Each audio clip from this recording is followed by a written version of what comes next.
Today I am doing canned potatoes. I am down to my last 3 quarts of potatoes, and so I was going to walk everybody through of what I do when I can my potatoes. Now I bought 20 pounds of potatoes and I've got half of them peeled. I'm not going to do them all at one time because I can only do 7 quarts in my canner at one time, and so I'm going to go ahead and hold off on these till I'm closer done to canning my potatoes.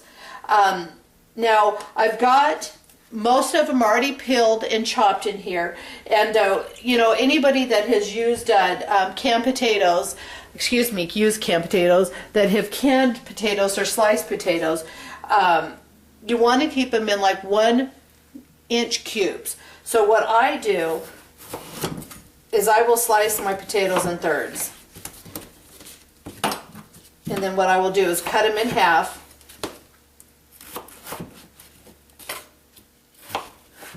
Because you want them as uniformed as much as you can possibly get them.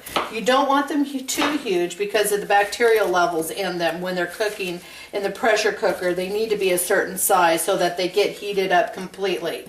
Now, when you're canning potatoes, you're going to cook quarts for 40 minutes. I do not think that there's any reason to can pint potatoes because a quart ends up working out perfect. And if I have more than 2 people or 3 people, then I just go ahead and open up another, whoops, lost a potato there, open up another jar and use them. Now I'm going to show you several different recipes in the next couple days of using your potatoes and your canned and store-bought dehydrated potatoes, things like that, because I think we all need to start using your food storage and understanding how to use it, and then rotate it, because you don't want this stuff going on your shelves, especially their canned stuff. You know, you use that all the time, but then I'm also going to show you how to use the stuff that you've got in your food storage so that you can rotate it.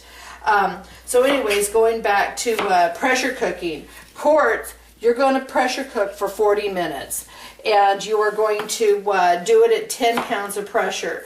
So I'm going to finish cutting this up. And then what you want to do, obviously, is put it in water and fill it all the way up, because if you've all used potatoes before, you know if the air gets to them, they start to brown. So you want to have them covered in water until you're ready to put them in the jars.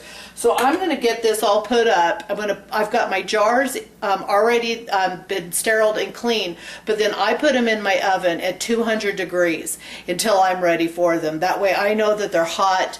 They're sterile. I've got on my stove my pot of water because you have to have boiling hot water to put in on your potatoes once they're in the jar.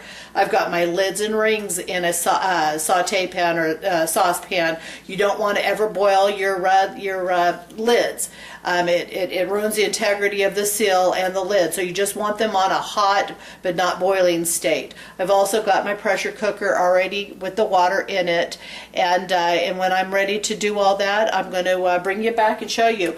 Also, I've told you also, if you're in areas like my area in Arizona, extremely hard water, and so you want to put a splash, probably let's call it a quarter cup of vinegar into your pressure canner, because otherwise on your jars you will get a very dusty white film all over your jars just from the hard water. This will the vinegar will keep it from doing that, and so it'll keep your jars and everything clean. So I'm going to go ahead and clean this up. I've got some potato peels peeled over here. Clean it all up. I'll get my jars out, and then I'll get to you on the next step. Okay, my jars are out of the oven, so all we're going to do is load your potatoes. I've drained my potatoes off, and all you're going to do, I'm going to try to get something a little bit easier to load up those potatoes. So all you're going to do is you're going to try not to get your rims dirty, just like anything in canning.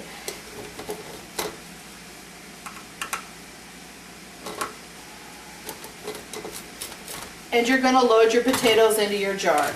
So, like I said, the best thing to do, I don't need this glove yet. I get to moving those jars around, and I burnt myself so bad I get tired of doing it. So all I'm going to do is I'm going to go through here, I'm going to fill up my jars, And then I will get back to you as soon as my jars are filled. Okay, like I said, I've got my my caps and lids inside my warm water there. It's warm. It's not, I say warm, it's hot, but it's just not boiling. And then I've also got the water that I'm boiling that I'm going to put into my mason jars to fill up over my potatoes. And then I've got my pressure cooker with my vinegar. And then what I do, instead of ladling, I've got a sterile pitcher, and what I will do is I'll take that water, pour it in a pitcher. It's so much easier to do it that way than to try to sit there and ladle it. So that's what I do. So anyways, I'm going to go ahead and pull my jars out of the oven. You don't need to see me pulling my jars out of the oven. And I will get back to you as soon as they're out of the oven and I start to fill them. Okay.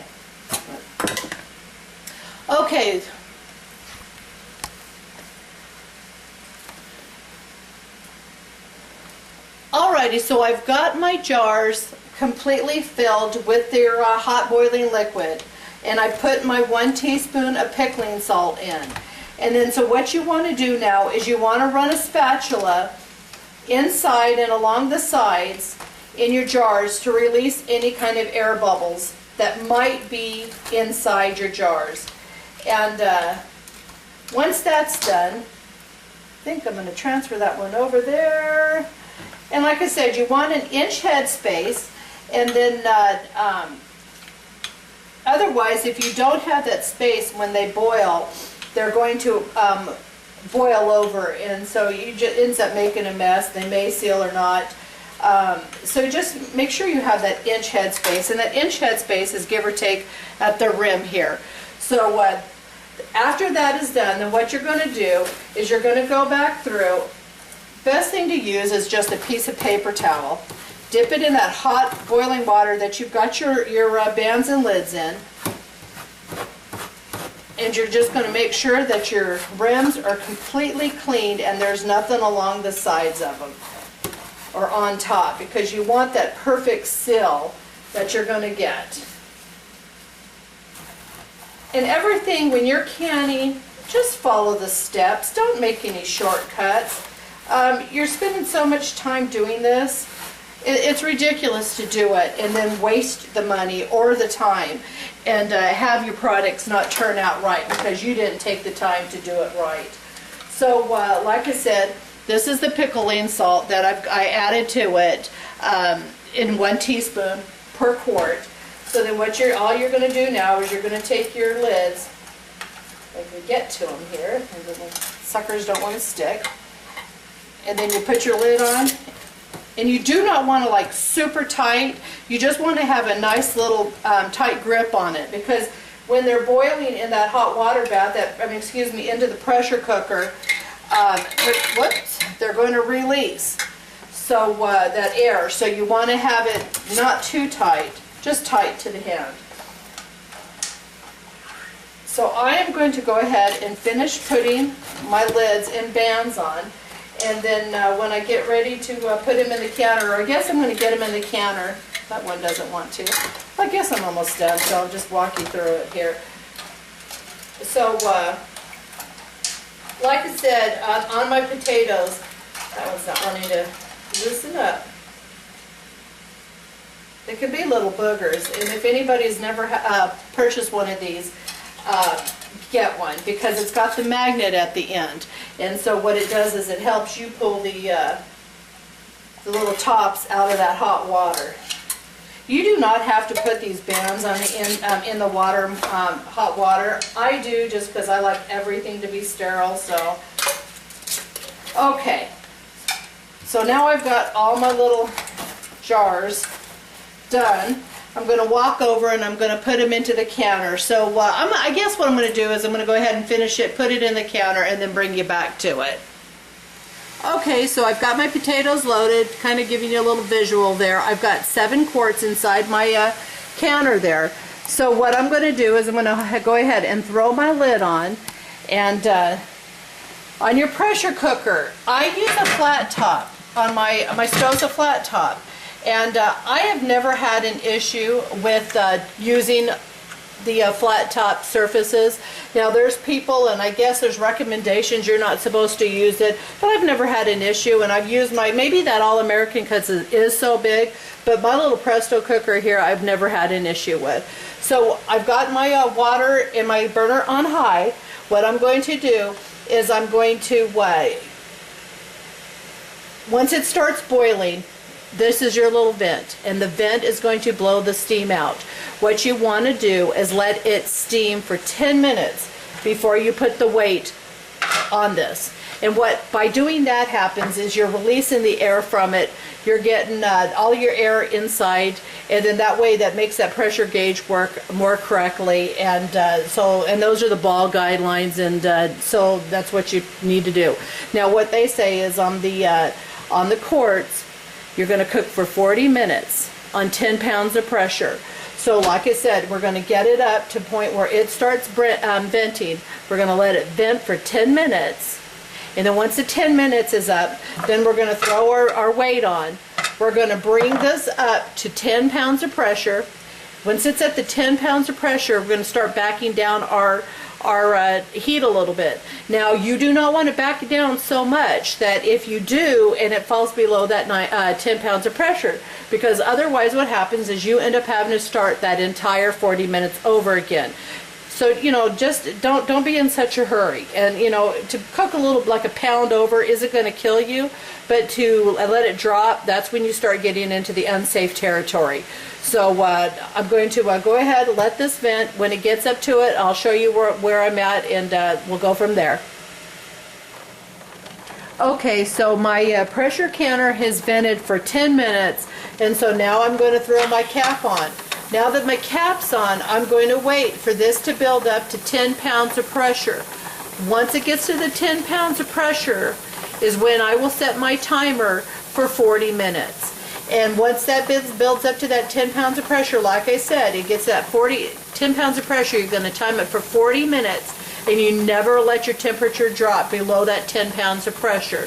So I'm going to go ahead and cook this once it gets to the 10 pounds for 40 minutes, and then I'm going to let it drop and cool, and then I will bring you back when I open the canner up. Okay, so my pressure cooker is completely cooled. There's no more air or steam coming out of it. Now when you open your pressure cooker, what you want to do is open it away from you. The last thing you want to do is make sure that you get hot steam in your face. So open it away from you so you can keep that steam from hitting your face.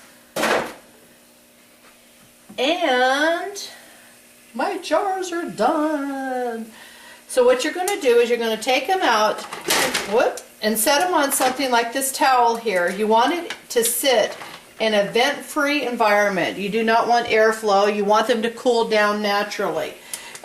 You do not want to force this. So by having them cool down on their own, you'll hear them pop and you'll hear them seal.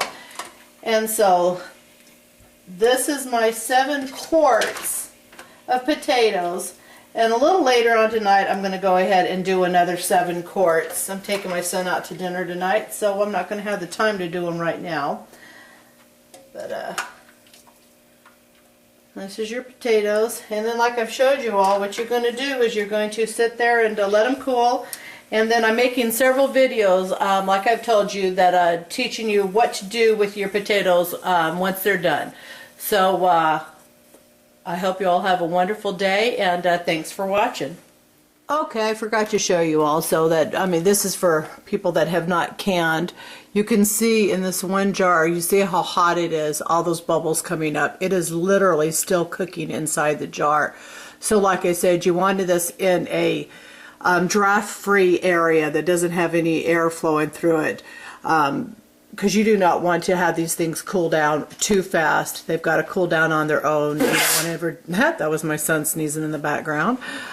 So anyways, again, have a great day.